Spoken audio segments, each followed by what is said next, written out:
হ্যাঁ টিকিট পেয়েছি, কিন্তু ব্ল্যাকে। আমি কোথা থেকে নিয়েছেন? আমি আপনার মধ্যমতি ব্যাংকে গিয়েছিলাম গতকালকে সকালে গিয়েছি। যাওয়ার পরে এই টিকিটের প্রাইস হলো আপনার 600 টাকার প্রাইস, ঠিক আছে। আমি লাইনে দাঁড়িয়েছিলাম মধ্যমতি ব্যাংকে, আমি ঘন্টার পর ঘন্টা লাইনে দাঁড়িয়েছিলাম। আমি 3 থেকে 4 ঘন্টা লাইনে দাঁড়িয়েছিলাম আপনার ধানমন্ডি ব্রাঞ্চে, ঠিক আছে, 27 নম্বরে আমি দাঁড়াইছিলাম। ওনারা বলে যে টিকিট নেই।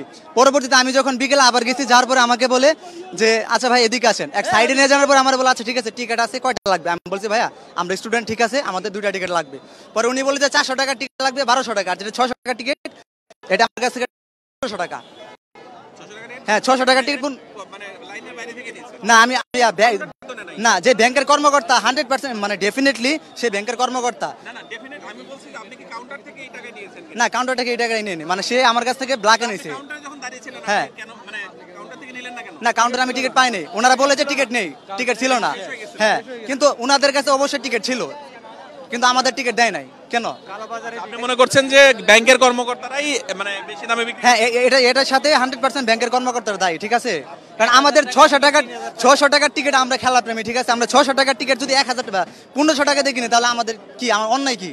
স্টুডেন্ট মানুষ সব। কয়জন গেছিলেন? আমরা 4 জন গেছিলাম, একজনের টিকিট পাইনি। পরে 4 জন টিকিট আপনার 600 টাকা করে আমাদের কাছ থেকে 1500 টাকা করে নিছে। 4টা টিকিট আমাদের কাছ থেকে আপনার 6000 টিকিট নিছে, 6000 টাকা নিছে। জি আমিও ছিলাম। আর কোয়েন না, ইনশাআল্লাহ জিতবে, ইনশাআল্লাহ জিতবে। বরিশালে আমি, আমার বাড়ি জামালপুর, তারপর আমি বরিশাল সাপোর্ট করি তামিম ইকবাল, মাহমুদুল্লাহ, মুশফিকের জন্য। হ্যাঁ আমরা বরিশাল থেকে, আমরা সদরঘাট থেকে লঞ্চে আমরা বরিশালে নিয়ে যাবো, সাথে আমিও যাবো ইনশাআল্লাহ, ইনশাআল্লাহ ইনশাআল্লাহ। এগুলা তো বিসিবি আর কি, এগুলো আর ই দিছে, ঠিক না? যে 5টা টিকিট। হ্যাঁ 5টা টিকিট আপনি স্ক্যান করার পরে স্ক্যান হইতেছে না ওনাদের কাছে। ওনারা বলতেছে যে এগুলো আগে স্ক্যান হয়ে গেছে, কিন্তু আমারও তো দিছে। আমি তো 1000 টাকা করে নিছে, 600 টাকার টিকিট 1000 টাকা নিছে। গেট থেকে ঢুকতে দেওয়া হইতেছে না, গেটে ঢুকতে দেওয়া হইতেছে। 5 নম্বর গেটে গেছি, আমাদেরকে সরাই দেওয়া হয়েছে, বলতেছে যে এটা হলো যে মানে ফেক।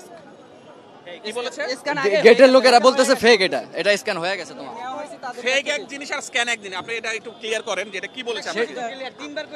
3বার করে আমরা গেটে গেছি, কিন্তু বলছি যে এটা আপনাকে কি বলেছে, এটা কি ফেক টিকিট বলেছে? স্ক্যান হয়ে গেছে, এটা বলতেছে যে স্ক্যান হয়ে গেছে। হ্যাঁ স্ক্যান, হ্যাঁ বলছে এটা টিকিট ঠিক আছে, হ্যাঁ টিকিট স্ক্যান হয়ে গেছে।